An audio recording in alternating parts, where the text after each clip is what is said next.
அவள் மனதில் இருக்கும் வலி குரலிலும் தெரிந்தது. ரேகா நந்தினியின் தோளில் கை வைத்து ஆறுதல் படுத்தினார். இங்க பாரு நந்தினி, நடந்தது நடந்துருச்சு. இனிமே நம்மளால அதை மாத்த முடியாது. அதையே நினைச்சு வருத்தப்படுறதுனால இங்க எதுவும் மாறிடாது. இனி என்ன பண்றதுன்னு தான் யோசிக்கணும்.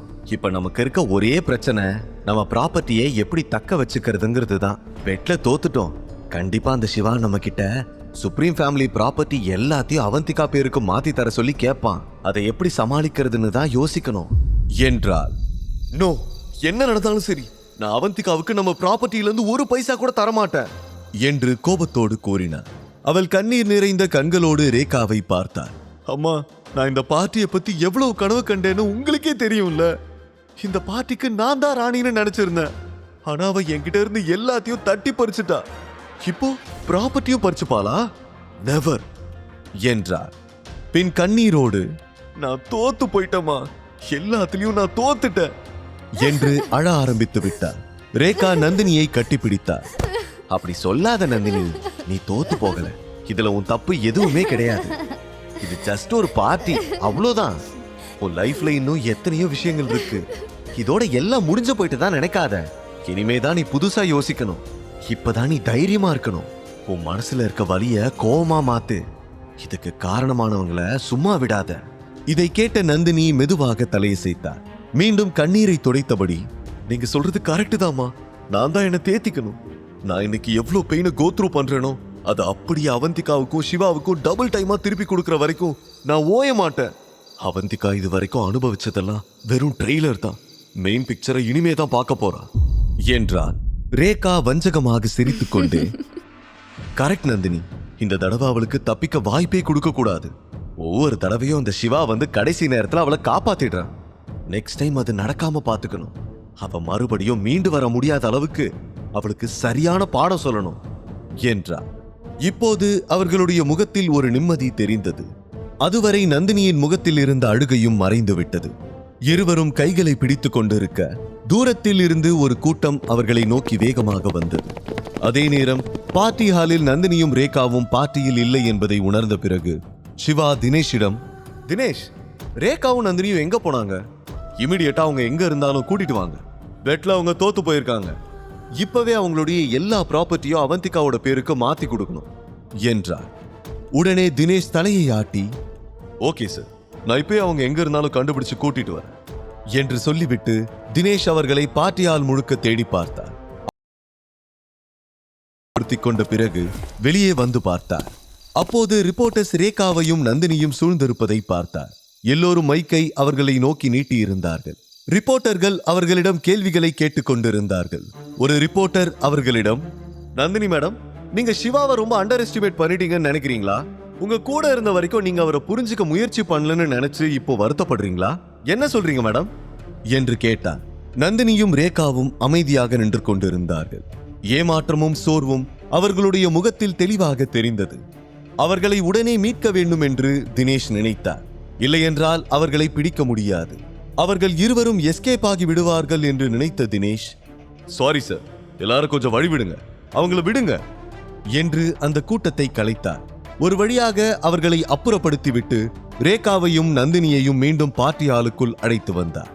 அவர்களுக்கும் வேறு வழி இல்லை. ரிப்போர்ட்டர்களை கடந்து செல்வது அவ்வளவு ஈஸி இல்லை என்பதால் மீண்டும் உள்ளே வந்து விட்டார்கள். இருவரும் உள்ளே வந்த பிறகு சிவா அவர்களிடம், எங்க போனீங்க ரெண்டு பேரும்? உங்களை தான் இவ்வளவு நேரமா தேடிக்கிட்டு இருந்தேன். நீங்க பெட் வச்சது ஞாபகம் இருக்குல்ல? சுப்ரீம் ஃபேமிலி சொன்ன வார்த்தையில இருந்து பின்வாங்க மாட்டாங்கன்னு நம்புறேன். சோ பேசினபடி உங்க ப்ராப்பர்ட்டிஸ் எல்லாத்தையும் அவந்திகா பேருக்கு மாத்தி கொடுங்க என்றார். நந்தினி கோபமாக சிவாவை பார்த்து, ஏ சிவா, உனக்கு கொஞ்சம் கூட வெக்கமா இல்லையா? நீ ஒன்னும் இதுல நேர்மையா ஜெயிக்கல, நீ எங்களை முட்டாளாக்கி இருக்க என்றார். அதற்கு சிவா புன்னகையோடு, நந்தினி, நான் உன்னை என்ன விதத்துல முட்டாளாக்குன? நீயாவே எதையாச்சும் கற்பனை பண்ணிக்கிட்டா அதுக்கு நான் பொறுப்பா? மோரோவர் இந்த பெட்டை நான் ஆரம்பிக்கல, உன் அம்மா தான் ஆரம்பிச்சாங்க. நீங்களாவே உள்ள வந்து தோத்து போனதுக்கு நான் பொறுப்பில்லை. அமைதியா டாக்குமெண்ட்ஸ்ல கையெழுத்து போடுங்க என்றார். அதற்குள் சோசியல் மீடியாவில் வைரலாகி கொண்டிருந்த விஷயத்தை பார்த்துவிட்டு நந்தினியின் பாட்டியும் அந்த பார்ட்டிக்கு வந்து விட்டார். சிவாவும் அவர்களும் பேசிக் கொண்டிருப்பதை பார்த்த பாட்டி அவர்களை நெருங்கி வந்தார். என்னாச்சு ரேகா? சிவா என்ன சொல்றான்? நான் வரும்போது ஏதோ கையெழுத்துன்னு கேட்டுச்சு, என்ன கையெழுத்து என்று கேட்டார். சிவா பாட்டியிடம், அத நான் சொல்றேன் பாட்டி, நீங்க கரெக்ட் டைமுக்கு தான் வந்திருக்கீங்க. இதோ இந்த டாக்குமெண்ட்ஸ்ல நீங்க எல்லாரும் சைன் போடுங்க என்றான். பாட்டி அந்த டாக்குமெண்ட்ஸை கையில் வாங்கி பார்த்தார். சரி, கையெழுத்து போடுறேன், அதுக்கு முன்னாடி இது என்னன்னு சொல்லு என்றார். அவங்க பெட்ல தோத்து போயிட்டாங்க, மொத்த சொத்தையும் அவந்திகா பேருக்கு மாத்தி தரேன்னு சொல்லி இருந்தாங்க என்று சொல்ல பாட்டி தலையசைத்து ஓகே நான் சைன் பண்றேன் என்றார். பாட்டி ஓகே சொன்னால் அதற்கு பின்னால் ஏதாவது ஒரு அர்த்தம் இருக்கும் என்பதை புரிந்து கொண்ட ரேகாவும் நந்தினியும் அதில் கையெழுத்து போட்டார்கள். சிவா புன்னகையோடு ரொம்ப தேங்க்ஸ், இனிமே இந்த ப்ராப்பர்ட்டி அவந்திகாவுக்கு சொந்தமாயிடுச்சு என்றார்.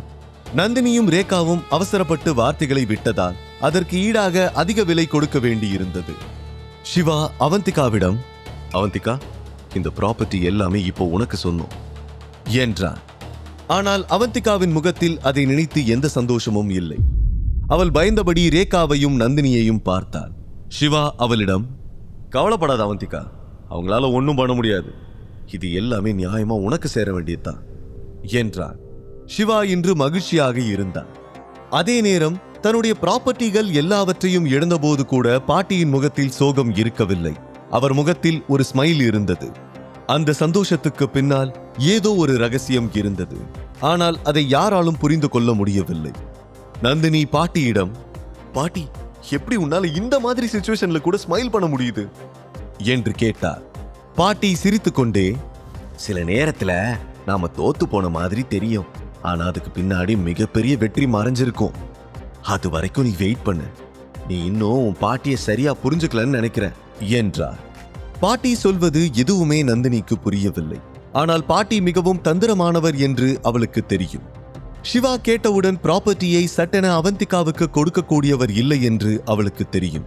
ஆனால் இதற்கு பின்னால் என்ன காரணம் இருக்கிறது என்பது மட்டும் அவளுக்கு தெரியவில்லை. நந்தினி சற்று தள்ளி சென்று நின்றாள். அவள் மிகவும் சோகமாக இருந்தாள். கண்களை மூடி அழ ஆரம்பித்து விட்டாள். அவளுடைய எதிர்காலம் இருட்டாக தெரிந்தது. அப்போது யாரோ ஒருவர் நந்தினியின் மூடிய கண்கள் மீது பின்னால் இருந்து கை வைத்து நான் யாருன்னு சொல்லு பார்க்கலாம் என்று கேட்க, நந்தினி கோபத்தோடு கைகளை அகற்றிவிட்டு திரும்பி பார்த்தாள். அங்கே நின்ற நபரை பார்த்து அவள் மிகவும் ஆச்சரியப்பட்டாள். அது வேறு யாருமல்ல, நந்தினியின் சிறுவயது ஃப்ரெண்ட் லோகேஷ். அவன் தனது புன்னகையாலும் அமைதியான சுபாவத்தினாலும் மக்களை கவர்ந்து விடுவான். அவன் மிகவும் ஸ்ட்ராங்காக இருந்தான். சாரி, கொஞ்சம் லேட் ஆயிடுச்சு என்று சொல்ல அவள் உடனடியாக கண்ணீரை துடைத்துக் கொண்டு லோகேஷ், நீயா? நீ எப்படி இருக்க? எத்தனை வருஷமாச்சு உன்னை பார்த்து, நீ வருவேன்னு நான் கொஞ்சம் கூட நினைக்கவே இல்லை தெரியுமா என்றான். அதற்கு Lokesh yes, I am back, இனி நான் எங்கேயும் போக மாட்டேன் என்றான். சரி, நான் உன்கிட்ட ஒரு விஷயம் கேட்கணும்னு நினைச்சேன். எத்தனையோ தடவை நான் உன்னை காண்டாக்ட் பண்ண ட்ரை பண்ணியிருக்கேன், ஆனா என்னால உன்னை காண்டாக்ட் பண்ண முடியல. எதுக்காக நீயும் அப்பாவும் நைட்டோட நைட்டா இந்த சிட்டியை விட்டு எஸ்கேப் ஆனீங்க என்று கேட்டார்.